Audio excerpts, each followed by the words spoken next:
It's safe to say that if you're playing visual novel games in 2023 or 2024, you have a lot to look forward to and a lot of options to engage with. And today I want to introduce you guys to the latest reveal regarding Hookah Haze, what they're calling a Hookah Lounge visual novel set to release onto the Nintendo Switch and PC Steam by Aniplex and Acquire.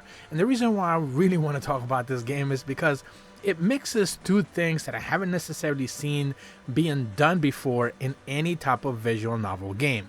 First and foremost, it takes that Valhalla, Cyberpunk Valhalla idea of you basically running a shop, making sure that you have tenants or people or customers coming into your shop, constantly giving you conversation, constantly giving you orders and things to keep track of.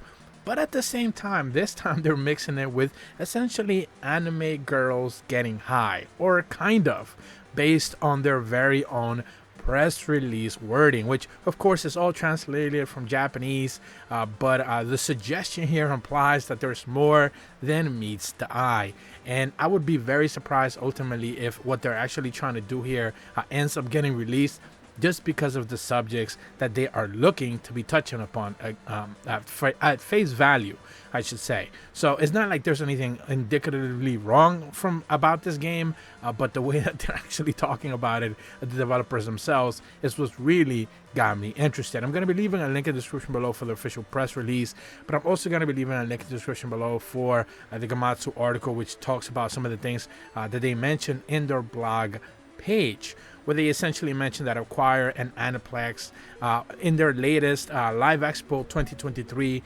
winter presentation, they showcased this three heroines of Hookah Haze: Amu Aigami, Kurumi Komori, and Kokoro Migetsuin, I guess, joyfully quote-unquote enjoying or indulging in shisha. If you don't necessarily know, that's essentially the word for high-quality tobacco. Or they also put in parentheses here, or anything you can imagine them enjoying.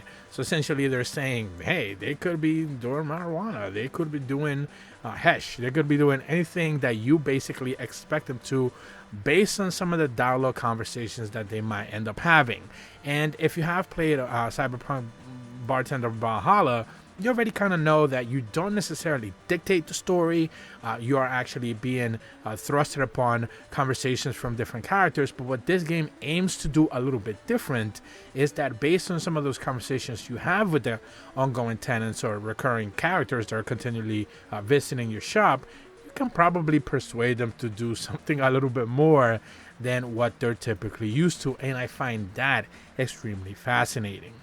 In their blog update, they give a little bit of a what and about, an introduction, and then a little bit about the story, and then they talk about the characters themselves. Again, this is all originally in Japanese, so some actual translating had to be done. They talk about that it's the year 20XX, so essentially they don't say what part of this millennia they're indulging in, but they mention that it's the year, and an inexperienced Toru Sumiki lands a job managing the Hookah Haze, a new hookah lounge in the outskirts of Akihabara, where he meets three eccentric girls. The story unfolds as the girls gradually open up to him, connecting them through their fondness for hookahs.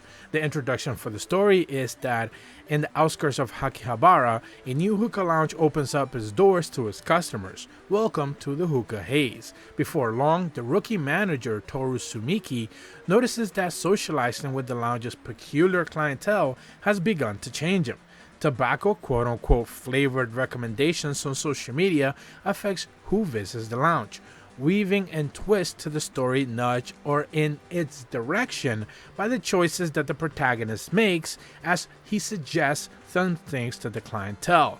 Relaxed late-night conversations could lead from one thing to another the very next day for each and all of his customers. So again, the game is suggesting that you can curtail them to a certain way or a certain outcome based on your decisions. So at the very least, more story aspects or branching options could be had here than what Cyberpunk Bartender Valhalla had, for example, which was pretty much a robust story, but nothing really too vague. Even I believe the achievements for like platinum and stuff like that were just little offshoots of a very basic kind of like change to a conversation, but it didn't really change the entire tonality of what happens in the game.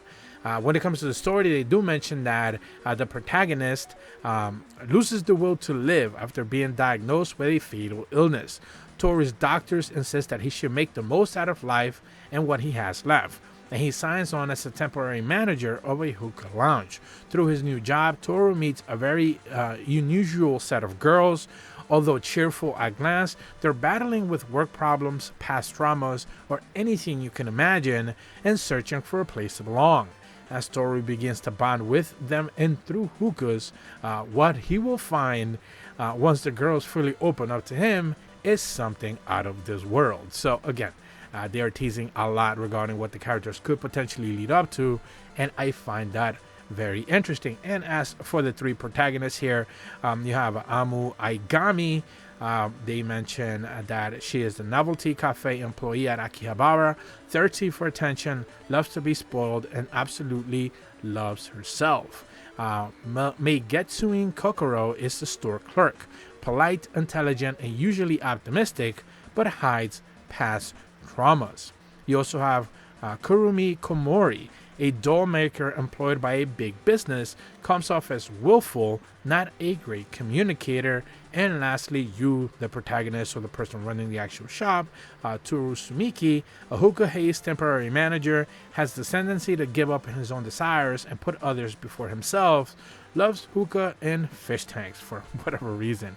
I do wonder if these are the only three characters that they'll have kind of appearing as part of the actual night conversations that you end up having with the regulars. Will there be more? That's actually one of the things that I really enjoyed about Cyberpunk Bartender Valhalla, was the fact that there were multiple different characters. You could actually go in and, like, for example, on Monday, have a conversation with a cast of characters. They would not show up on Tuesday or Wednesday or Thursday, maybe even until the next Monday or something like that. I really enjoy that aspect of it. Other of these like coffee sim visual novel type games haven't necessarily done that, haven't grabbed me in the same way. I'm kind of hoping that even if they're changing the twist around here with a hookah bar type of situation in Japan of all places, might make for intriguing conversations with the characters. But other than that, it's really hard to say, since as of right now, they are just saying that it's going to be a 2024 release, once again, for the Nintendo Switch and on PC. They also did confirm that it's just going to be digital only, so maybe it's because they don't have a publisher yet, but I would imagine Acquire can get one. They're a pretty decent developer, so maybe they could actually get that done. But again, Aniplex is behind this, so they should be able to get a relatively big publisher to be able to handle this as a physical release. But that's about all the information that I have for you guys today regarding Hookah Haze, a relatively interesting visual novel game where anime girls could potentially get high if you get them to, I guess, story-wise. If you're brand new to my channel, be sure to leave a like, subscribe, hit the bell to receive notifications when the videos go up, and as always, thank you so much for watching. See ya.